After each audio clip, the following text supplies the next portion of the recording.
بسم اللہ الرحمن الرحیم۔ السلام علیکم ناظرین۔ چیئرمین فشرمینز کوآپریٹو سوسائٹی عبدالبر نے ڈائریکٹر جنرل پاکستان میری ٹائم سیکیورٹی ایجنسی ریئرایڈمرل محمد شعیب سے خصوصی ملاقات کی۔ ہمارے نمائندہ خصوصی جاوید ابراہیم منگی کے مطابق چیئرمین فشرمینزعبدالبر نے ملاقات میں سمندر میں شکار کے دوران مقامی ماہی گیروں کو درپیش مسائل سے انہیں آگاہ کیا۔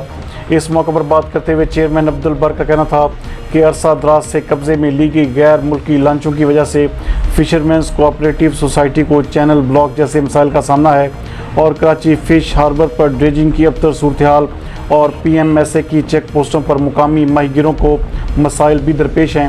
سندھ کے مقامی ماہی گیروں کو بلوچستان کی سمندری حدود میں شکار کے حوالے سے مسائل کا بھی سامنا ہے۔ اس حوالے سے بات کرتے ہوئے ان کا مزید کہنا تھا کہ مقامی ماہی گیروں کو سہولیات کی فراہمی اور درپیش مسائل باہمی مشاورت سے حل کرنے پر اتفاق کیا گیا ہے، جبکہ ڈائریکٹر جنرل پاکستان میری ٹائم سیکیورٹی ایجنسی ریئرایڈمرل محمد شعیب نے چیئرمین فشرمینز کوآپریٹو سوسائٹی عبدالبر کو یادگاری شیلڈ بھی پیش کی۔